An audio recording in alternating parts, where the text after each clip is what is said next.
Guys, meron ulit tayong parcel from Dujuso at ito yung kanilang trending na coffee. Samahan niyo ako na magtimpla ngayon. Open lang natin ito. Oh, ayun. O, di ba safe na safe talaga yung coffee dito? And guys, tips ko lang sa inyo para makatipid kayo sa pagbili nito. 3 box guys yung kunin nyo kasi meron silang bigger discount kapag katatlo yung kinuha mo.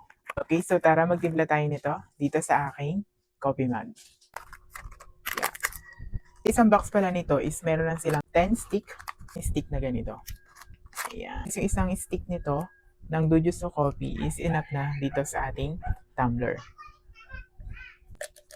Lagyan lang natin siya guys ng mainit na tubig. So, haluin lang natin. Maganda yung coffee ng Dujuso kasi nakakatulong siya sa metabolism natin para hindi masyadong lumaki yung tiyan natin. Guys, pwede nyo tingnan yung review ng coffee na to kung gaano siya ka-effective. Para guys, ma-double natin yung effect ng Dujuso. Maganda, naiinom tayo nito bago mag-workout o gumawa ng anumang gawaing bahay. So, mas nagiging effective yung pag-inom natin ng coffee ng Dujuso kapag ganoon paraan natin. Guys, ang sarap talaga ng coffee na to. So kung coffee lover ka din at gusto mo na yung mga black coffee, etong Dujuso Coffee yung isa sa pwede mo consider. So if you need one, check out ka na rin sa'yo.